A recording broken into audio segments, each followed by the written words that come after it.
సకల దేవతల గురువు, సర్వవ్యాధులకు వైద్యుడు అయిన శ్రీ దక్షిణామూర్తికి వందనం.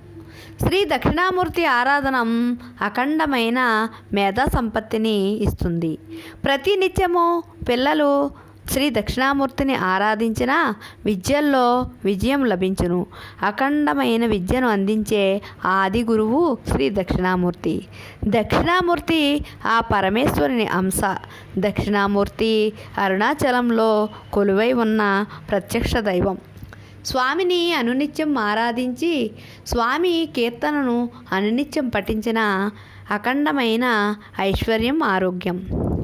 ఆరోగ్యమే కదా ఐశ్వర్యం. అటువంటి ఐశ్వర్యాన్ని అందించే శ్రీ దక్షిణామూర్తి జ్ఞాన ఐశ్వర్యాన్ని కూడా అందిస్తాడు. సకల విద్యలకు, సకల వేదాలకు నెలవు శ్రీ దక్షిణామూర్తి.